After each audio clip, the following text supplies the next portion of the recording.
I am really excited to talk with Dr. Sunaura Taylor today. I first learned about her work by seeing a talk that she gave on her first book, Beasts of Burden, and it was really compelling. And I actually went and picked up the book, and it really is a reframing, at least for me, in terms of thinking about the relationship between how we treat animals and how we treat disabled people, and just incredibly thought-provoking piece of work. And so I was also incredibly excited when I learned in a fairly random way during a seminar actually on groundwater that she had a new book out called Disabled Ecologies, Lessons from a Wounded Desert, which is actually about groundwater in the Tucson, Arizona area. And of course, I've recently relocated home to Arizona, and we are working quite a bit on groundwater issues. And someone had presented the way that she frames groundwater issues as something that we should really look at, also considering the sort of art practice that she has and some of the work that she had done trying to sort of visualize groundwater in a really interesting way, because as we all know, like that's this constant thing that people are sort of saying is we just don't understand groundwater because we can't see it. It's quote unquote invisible, it's underneath our feet, all of that kind of stuff. But yeah, I'm just really excited to talk with somebody who has such a interesting and unique experience of the world, and therefore some really interesting ideas about like what we can do differently. And I don't even feel like I can really do her work justice. So I'm really just looking forward to hearing directly from her. So how about you, Sam and Malika? I'm really looking forward to talk with Sonora. This comes back to what you're saying, Faith, reframing our way of thinking. Typically, we talked about a degraded ecosystem, a social or community, but we don't reframe it that they are disabled, that we have disabled, that we have impaired some of these conditions. This going to, if we have a disabled environment or an environment that has been really harmed, we're going to have a disabled community and ecosystems. And this really brings me back to the conversation that we have on episode 46 with Nayamin Martinez, when she started talking about that she moved to Fresno to raise her family as part of her career. And then all of a sudden, her son starts having problems with asthma and the environment. And we may talk there about contamination, but the reality is that it is, we disable the environment and we're disabling us also. So anyway, really, really looking forward to talk to Sonora and also to help ourselves to reframe our way of thinking. What about you, Malika?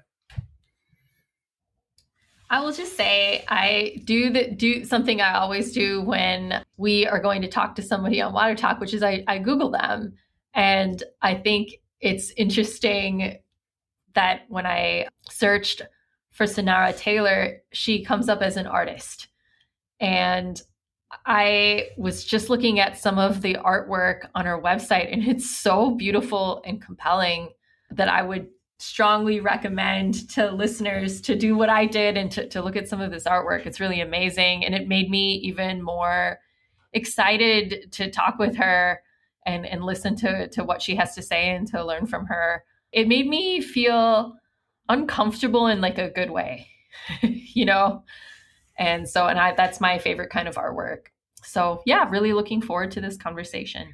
Yeah, I mean, really a multi-talented person. And I agree that her artwork is incredibly evocative. And, even just these watercolors of groundwater somehow managed to really convey what we might think of as groundwater, even though, again, we are constantly sort of in this, like, it's invisible. People can't possibly picture it, yet here she has done it. So anyway, without further ado, let's get into our conversation with Dr. Sunaura Taylor.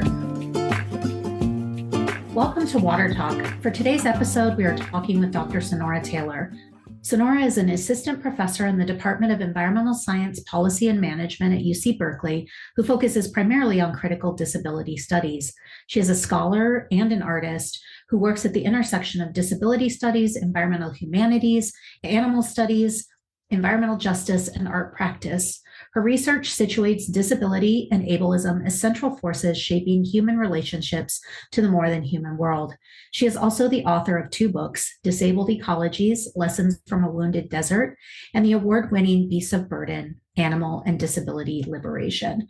Welcome, Sunaura. It's really an honor to have you on Water Talk today. Oh, thank you so much for having me. I'm really excited to be in conversation with you all right now. I've given a rough outline of your career, but we would really love to hear from you in more detail just about your path and what led you to where you are today. Yeah, thank you so much for the question. So I came to the environmental sciences through a rather unique trajectory. I have spent many years of my adult life as an artist, have kind of consistently, whether in my art practice or my writing or my research, been kind of drawn to particular themes that consistently kind of come up. And those themes are of disability, of interdependency, of care, and also of the sort of relationships between to human beings and injury to our broader non-human world. I was raised in a really social justice oriented family. I was actually unschooled as a kid, which is sort of this radical form of homeschooling where my parents sort of just had this belief that kids are innately curious and will, if given the opportunity, will kind of follow their curiosity. And so I think curiosity has also been a value that I've continued to kind of let guide me in my trajectory. But I was also born a disabled person. And so that has also really shaped my experience, my understanding of the world, and the kinds of work that I do. So I spent, again, many years as an artist, and then, at a certain point realized that a lot of what I was thinking about in my art practice, I also really wanted to have a better understanding of, to research more deeply in other kinds of ways. I wanted to write about things. And that kind of led me to decide to get a PhD. And ultimately that led to my first book, Beasts of Burden, Disability and Animal Liberation. And then that book kind of led to the work that I've been working on for the past 9 years in disabled ecologies. So we can get more into the details of how that all fits together, but that's sort of a broad sweeping kind of view of the trajectory that led me to where I am now, really a humanities and art practice-based disability studies scholar in an environmental studies department. Yeah, that is a really fascinating sort of set of intersections there. And we are indeed going to get more into your books, which I am so thrilled that you found your way toward writing, because they really are incredibly thought-provoking. And I just learned so much through your work, and I'm just really grateful that you're doing it. So, your award-winning book, Beasts of Burden, links animal and disability rights and liberation. And your new book, Disabled Ecologies, really expands that from animals to the entire more than human world. It's really powerful and also quite personal and vulnerable. And I think it's a hard ask for such a compelling piece of work, but can you give listeners an introduction or overview of the book? Yeah. So, this book is on some levels a story that I've been telling my whole life. It is a project that I kind of always knew that I would create. And one of the reasons for that, probably the most obvious reason for that, is that the book tells the story of pollution, of weapons manufacturing pollution, that I was raised with the understanding was likely the cause of my own disability. This pollution occurred from the late 40s through the 70s in Tucson, Arizona. On the south side of Tucson, largely Mexican-American community.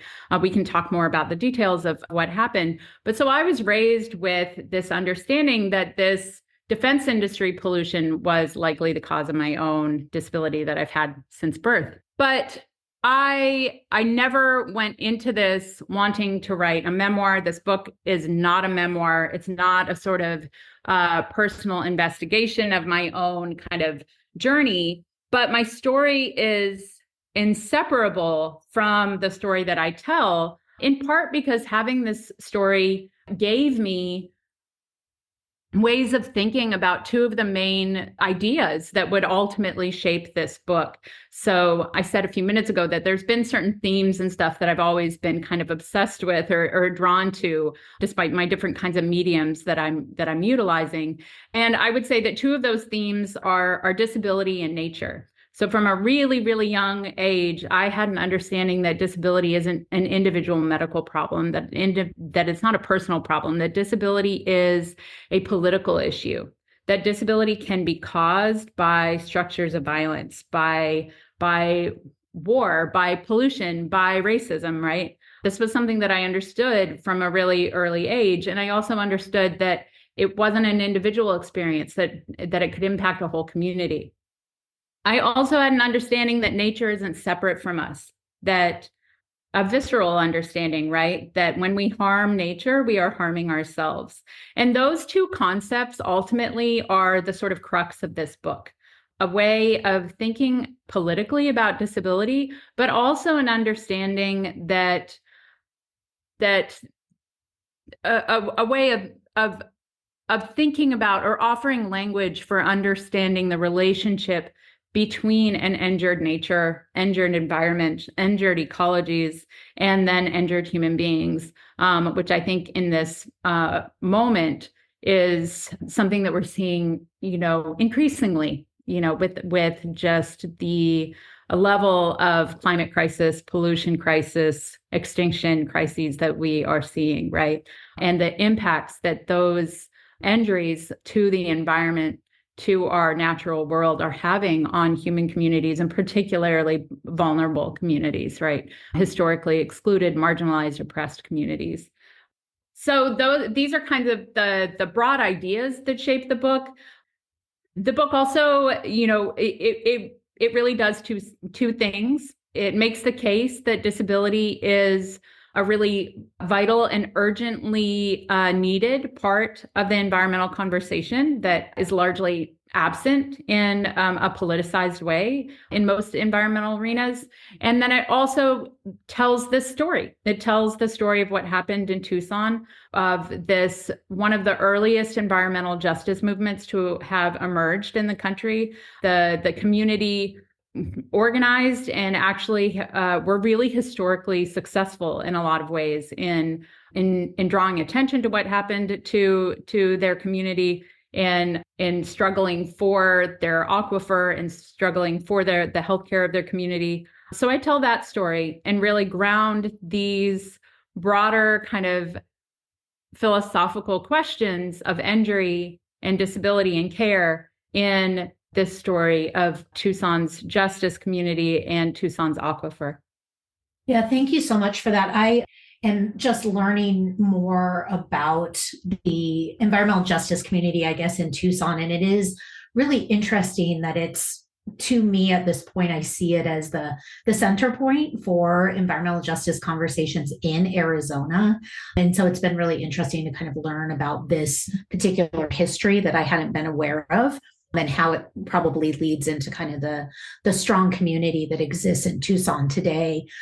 In the book, you write that environmentalists rarely stay with disability long enough to even ask how people in environments coexist with injury, let alone how this living with generates particular values, politics, and modes of engagement. For listeners who aren't familiar with disability studies, can you talk about the field and how it does and maybe doesn't intersect with environmental and ecological studies and struggles? Yeah. And actually, before I do, I just want to, comment on what you just said about the environmental justice movement in Tucson too, that one of the things that was so, honestly surprising to me is that my family moved away. We're white, upwardly mobile. We moved away when I was like 6 years old. And so I didn't grow up in the thick of the mobilizing, right? And in fact, I didn't really even know that had happened. And so it was this amazing, surprising thing to me to come back to Tucson and realize actually that there was this incredible movement that really shaped political life in so many ways over the next generations for the Mexican American community in Tucson, but in so many other ways, much like also extended out from that as well. And so people in Tucson really, I think, there's a memory of the defense industry pollution, of the contamination, but there's oddly less of a memory of this movement. And I became really committed to telling this story because I really want to also uplift this incredible work that these organizers did in the 80s, that I think is so valuable for us to still learn from. But so this question about disability, right? I think a lot of the time that people hear disability and they think, oh, that's an issue that is only relevant to people who use wheelchairs or who are blind or, who have some clear marker, right, signifier of disability.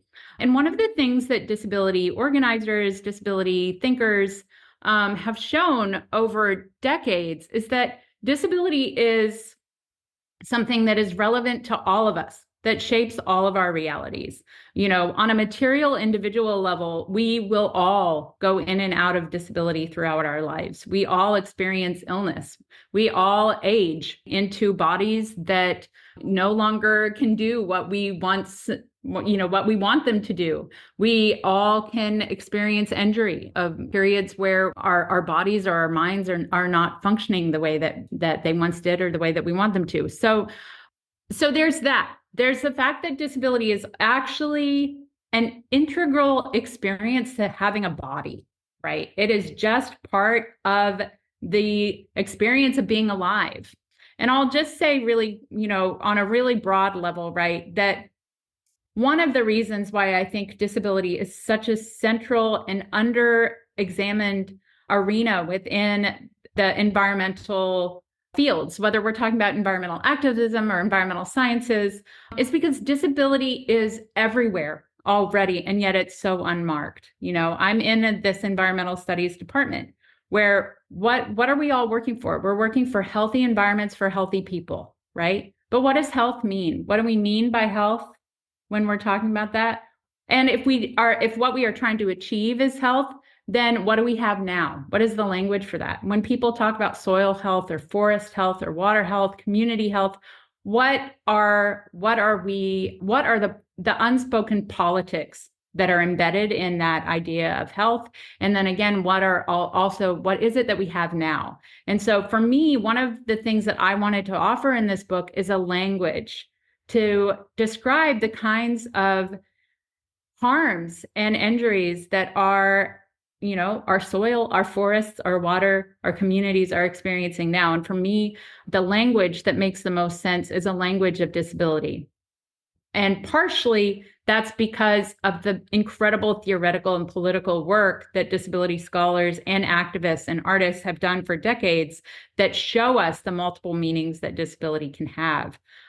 So I think maybe the one other thing that I'll say that I think that can kind of help ground some of this is to actually just dive into the term disabled ecologies, right? Again, coming back to Tucson, there were certain things that I knew about this history that I had read in newspaper articles and stuff like that. But really, I had that moment that I think all researchers have at some point where they arrive to a new place, arrive at an archive, arrive to do their work, and they're just like, where do I start? Right? This is a huge, here in Tucson, I went to the archive and it was just binders and binders and binders and binders filled with EPA documents, little documents from lawyers, all these different things. Where do I start? Not to mention getting to know the community and their stories and histories of what happened.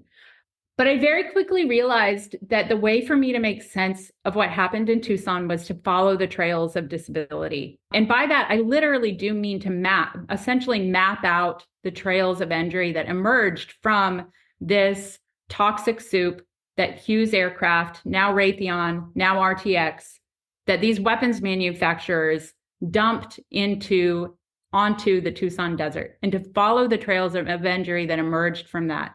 So there were material injuries to human beings, to trees, to water systems, cancers, congenital disabilities, the various ways that it harmed and killed and injured wildlife, injured people's pets, injured, again, riparian ecosystems, right? So these material injuries. But I could also map out the ways in which disability was absolutely integral, if depoliticized, in the way that in the sort of narratives that were told around the story. Whether we were looking at the story as it was told by city officials who used extremely ableist, racist, sort of, gaslighting arguments against the community, saying that yes, they had disproportionate levels of illnesses, but it wasn't because of the pollution they were drinking. It was because they were already predisposed to illness. It was because of their culture and lifestyle, right?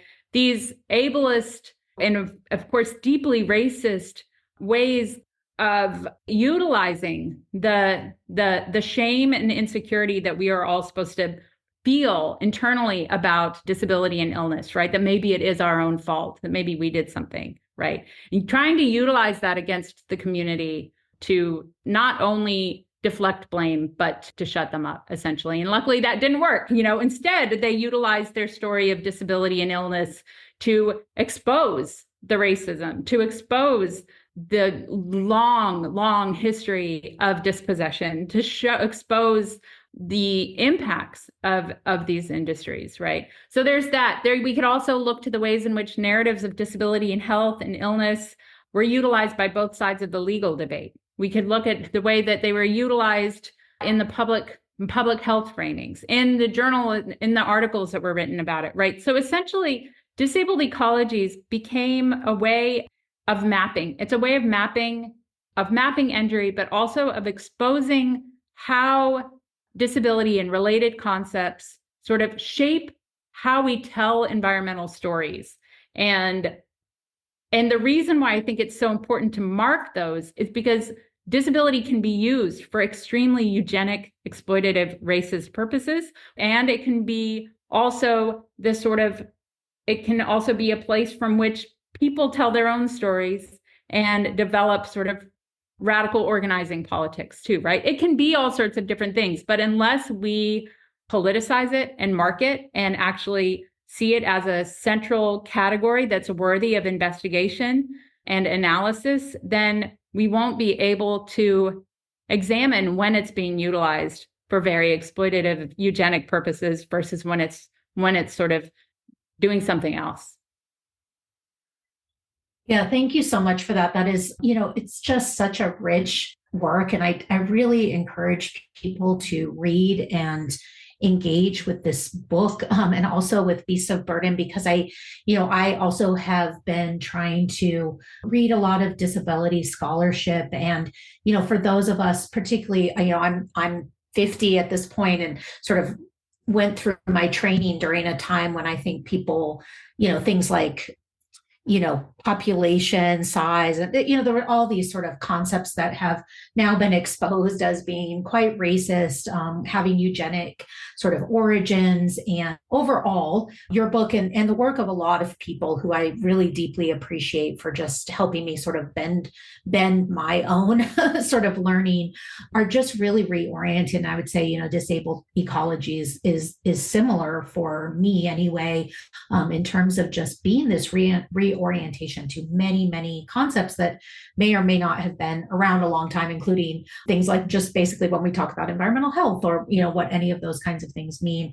But I was really intrigued by how you talked about environmental justice, which you referred to as a refusal to abandon those who have been harmed, which I had never heard that definition before, but I really like it and am again trying to sort of rearrange my own thinking to accommodate that idea. So in this case, you're talking really about groundwater contamination, and what you've just talked about is these sort of trails of disability that it left. And given that we're on Water Talk and we have a preoccupation with groundwater, I was kind of wondering if you could just talk with us about the groundwater in particular, and maybe the way that water contamination might be different than soil or any other medium. I was just intrigued by the way you described sort of the spread of this contamination via water. Yeah, absolutely. This book really, I think this always happens when you write a book or dive into some sort of research or art project, but like, it comes with so many surprises. And one of the surprises for me was the deep sort of love and awe that I would discover in aquifers, in learning about aquifers, in thinking about groundwater, which is something honestly that I had never really thought about. When we moved back to Tucson so that I could do this research, I was really interested in, finding these trails of injury and kind of trying to think about how this pollution had impacted the more than human world, how the pollution had impacted non-human animals or ecosystems. And it was so interesting because I was actually often told, even by environmental scientists, oh, well, there were no paths of exposure, so this pollution didn't really impact the ecosystem. That was actually like something that I was told quite often, because this pollution went into the groundwater, and then that groundwater was, sucked up by the wells. And so there were multiple things that were going on there. There was an assumption, firstly, that industrial landscapes, I think that the imagery of the desert had to do with this too, right? That the separation between the idea of nature and sort of human-made structures, right? The separation, this idea that, well, this was an industrial area, so there's no nature there. When of course we know that there was wildlife that came and drank from the pollution, that would move through the desert washes, because water doesn't stay still. As you all know, on Water Talk, water moves, right? But also just the land there, the soil there, so the actual contamination at these locations of the site of dumping was itself, I needed to reframe that actual industrial landscape as nature that was impacted. But even doing that, I realized that I was still missing the biggest site of nature, if we could just call it that for now, which is the aquifer. I think that in my imagination, I of course understood that, the vast majority of people rely on groundwater, but I think in my imagination, it was more in the category of infrastructure than of nature, right? I didn't imagine an aquifer the way that I imagine a river or the way that I imagined the ocean, right? It was infrastructural. And what was so fascinating when people responded to me in this way, even environmental scientists, that, there were no paths of exposure, is that they were essentially doing that to the aquifer too, not actually seeing the aquifer as an ecosystem, right? As more infrastructural. So once I kind of made that conceptual shift and was like, oh, what is an aquifer? An aquifer isn't infrastructure. An aquifer is not it is not something that just exists for us to measure and parcel out so that we can figure out how much it's worth. An aquifer is, as I would learn, so much more than that, and such a sort of fascinating entanglement of water systems, of water below the earth, of water above the earth, of weather systems, right? It's this incredible entanglement across geographies, but also across time, right? That there was this moment where I was like, oh, this groundwater that these defense industries poisoned, polluted within, 10 years, had existed for tens of thousands of years, right? This is ancient fossilized groundwater that sits beneath what we consider to be a dry water, an area that's in need of water, right? So there's something so magical to me, the more that I learned just about aquifers. And I think that expansiveness, right? That aquifers are, there's this question of like whether an aquifer is an aquifer or is it aquifers? When does one aquifer begin? When does one aquifer end? What is the separation between an above ground water system of rivers or of, snow melt to, water table levels to groundwater levels, right? And then just the relationship between groundwater and our profoundly extractive, exploitative industries that treat groundwater absolutely not as an ecosystem, but again, as essentially a tank that can be, siphoned out for profit. So I think there's a few things that are a little bit distinct about aquifers that I kind of fell in love with that make them distinct from, say, soil or from forests, or, and I think part of it is just we are a very visually obsessed species, and particularly, I think there's lots of work that's also just sort of examined the way in which Western science and Western culture in particular also has such an emphasis on the visual. And so I think part of it is that we can't see aquifers. Even those people who render aquifers in scientific maps and stuff like that, they are essentially speculative because there's no way of really truly understanding what's happening at different levels of an aquifer. Aquifers are also places you do not go.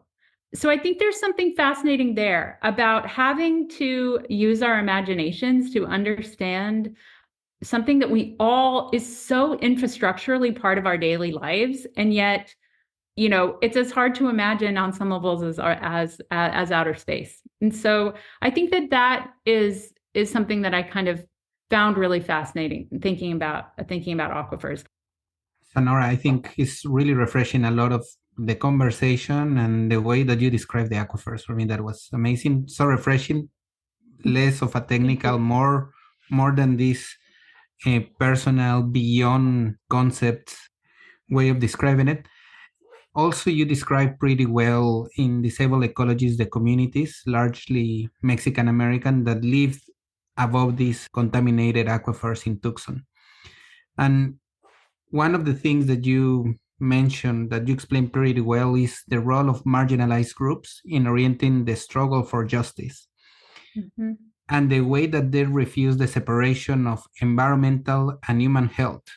And to me, that is, if there is a way that we can provide firsthand experience, or the outcome of this is through this kind of linkage.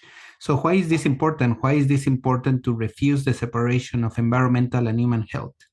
Yeah, I mean, I think if there's one thing that I feel like is like the argument or goal of the book, it is that to really urge us to think beyond these separations, right? I really also want to emphasize that, like, this is in no way, a novel thing to be saying. I think what this book is trying to do is to also expose all of the different ways, all sorts of different communities throughout history and in different places, all oppressed communities, marginalized communities have recognized this deeply. And one of the reasons why they've recognized this deeply is because capitalism and colonialism have also recognized this. There's been a long understanding by colonial forces, for example, that if you destroy land, you are hurting people, right? That is just part of our colonial history. We see it now in all sorts of ways in Gaza as well, right? The destruction of people's water, the destruction of land is a tool of colonialism. And so on one level, like, our whole extractive, brutal system has been built on that understanding. And yet there has also been this denial within our sort of Western systems of the relationship between the health of the environment and the health of people, right? Those exist in these separate categories. If we even think about the way that our universities are structured, right? There's sort of humanities on one side and then the environmental sciences on the other side, or the way, I have one chapter that really looks at the EPA, the way in which at one point, in fact, when this contamination in Tucson was being first discovered, at that point, environmental regulations and policies were actually coming out of health departments, right? There hadn't been this split yet, where there was the EPA on one side that really doesn't, that on some level, uses health, some idea of health as supposedly one of the reasons why environmental protection is important, but also completely leaves out health at the same time too, right? That grounding it in the example of Tucson, right? The Superfund program stops at the threshold of the human body, right? Why there is no remediation for the communities themselves that were harmed. There is no, fighting to get the industries to pay for the healthcare of the communities, right? Or fighting to get the industries to pay for the remediation of the soil or water or something, is somehow stops at the threshold of the community and the human body, right? But those communities who are living with the impacts of pollution or climate change or whatever it is, wildfires, right? People know on a visceral level that, that these are forces that are also entering human beings, that again, there is no separation. So that in Tucson, people would often talk about there are multiple things that need to be cared for. There's, the aquifer needs to be cared for, but also the community needs to be cared for, right? I will also just say that even within the environmental arena, I think that sometimes there can be, and partially for good reason, because there's been a long, long history within environmentalism, right, of ignoring the communities who are most harmed, right, of centering the sort of the idea of the wilderness, of the pristine wild, of charismatic creatures and megafauna versus actually, addressing human beings who are being impacted by pollution. So, but there is this sometimes this kind of narrative that gets created of kind of pitting people against nature, pitting people against animals, right? And I think actually the communities who are on the front lines realize what a false dynamic that is, right? At least in Tucson, we were fighting, for the health of their aquifer, also the health, honestly, of their pets who are also drinking this water, the health of their trees, of their rivers, of the wildlife, right? And so I think that it's such an important kind of change in the frame, because also I think it also could be really helpful in terms of just when we think about communicating science, right? People care about health. People care about the health of their communities. Obviously, we don't have universal health care, so people don't, it's not like that's like the way to immediately get things done. But I do think that the more health can be a part of these environmental conversations, and the more that people think, yes, protecting that forest is actually really directly relevant to me. Protecting this aquifer is directly relevant to the health of my community, the health of the people I love. I think that is a really important tool that we have. And it's also just the reality. I think that we need to be seeing those connections increasingly. Thank you so much for that perspective. We always like to end our episodes by asking our guests if there's anything more that you would like people to know about your work, and how our community of Water Talk listeners and all of us, how can we support your efforts? Yeah, well, I think as we were kind of mentioning before we started recording, that we're recording a few days after the election. I think there's a lot of fear, a lot of anger, a lot of grief. And so, just a lot of reflection on what happened and also what we need to do. And I think for me, I'm going through multiple stages of grief and mourning and anger.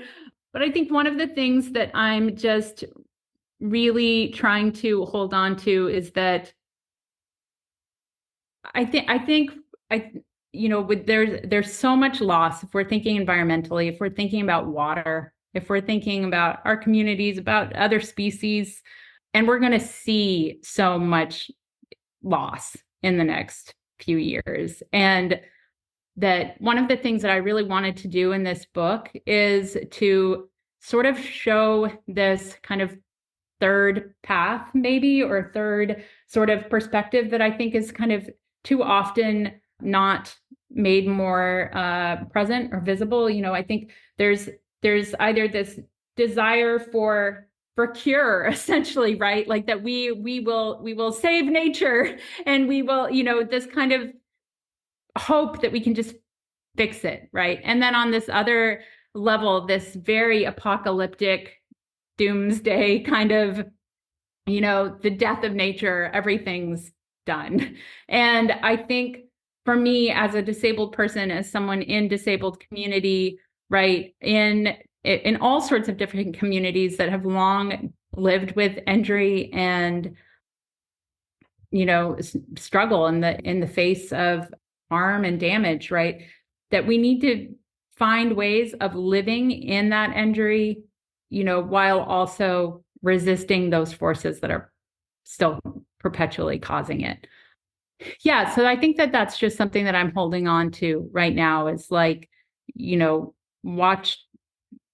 knowing that we are going to be witness to a lot of loss, and also how to continue to struggle for the injured and disabled communities and environments that we all are part of that will remain. And I think that that's just some of what I'm struggling with right now and thinking about.